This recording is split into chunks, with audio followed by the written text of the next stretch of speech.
mengerucut.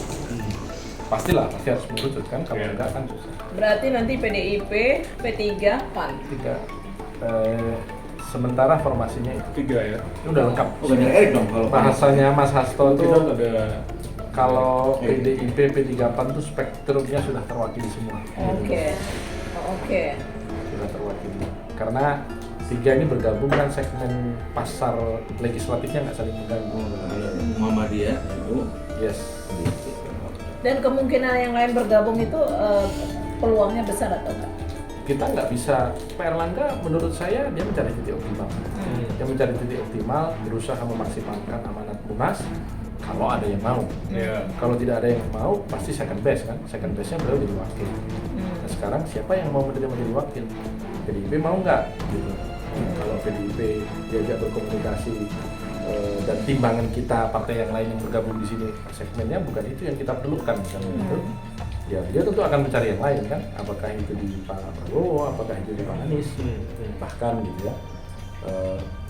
Maka intensifnya hari ini kan dengan Pak Ahy, dengan Caimin gitu. Tinggal apakah kemudian Pak Prabowo bisa menerima itu sebagai formasi. Karena kalau dari sisi elektabilitas Caimin dan Pak Erlangga kan mirip-mirip. Hanya spektrum warna ideologinya berbeda. Yang dibutuhkan Pak Prabowo kalau bicara kebutuhan selama 4 periode ini yang belum pernah dieksperimen itu mengambil orang ini. Dan itu yang sedang dicoba. Beliau sudah melamar Bu Khofifah nya lebih memilih jadi gubernur lagi.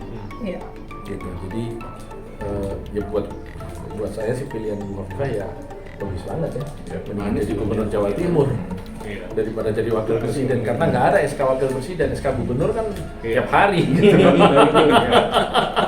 Tanda tangan Wapres itu hanya berlaku memo internal. Berarti Bu Khofifah tuh dikejar sama Pak Semuanya, Anies juga semuanya. ya? Buat saya itu logis. Iya. Logis. NU. Nah, logis. Perempuan. Namanya Bu Khofifah posisinya tetap menjadi gubernur gitu. Ya di samping memang kiai-kiai NU di Jawa Timur meminta Bu Khofifah tetap udahlah maju lagi, gubernur lagi lah gitu. Jadi memang itu yang menjadi pilihan.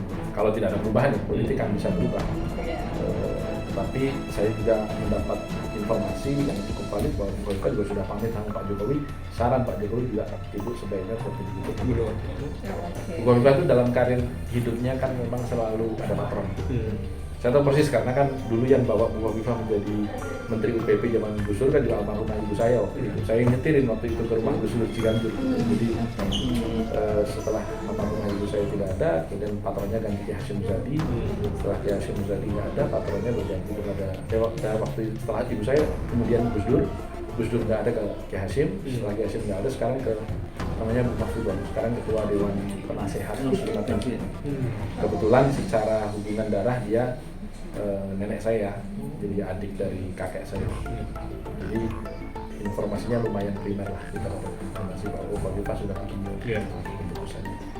Jadi ya sekarang di NU figur yang tersedia hari ini menurut saya secara elektabilitas tidak ada yang memenuhi syarat.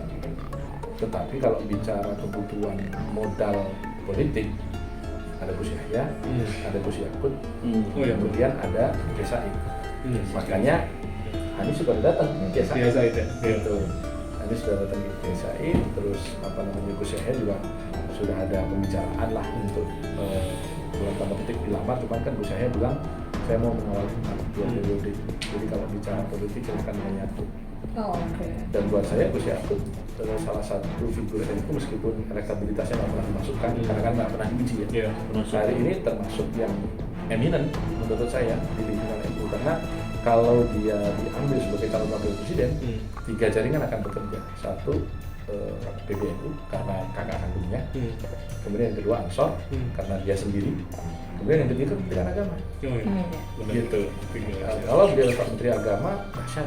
Karena Menteri Agama itu punya penyuluh agama sampai tingkat desa, 40.000 orang. Gitu. Dan sudah pasti meskipun dibilang ya nggak boleh berpolitik, birokrasi, memang nggak boleh.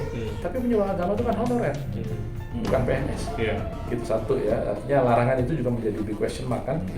Kemudian yang kedua, ya ini bos saya maju masa saya nggak maju? Karena kalau duduk di situ kan akan lebih membela konstituensi Kementerian Agama kan juga punya konstituensi juga, kita tahu anggaran juga berebut antar instansi kan. Jadi buat saya Gus Yaput hari ini cukup seksi. Iya, kok nggak masuk radar tapi ya? Emang dia Ma'ruf masuk radar? Oh iya.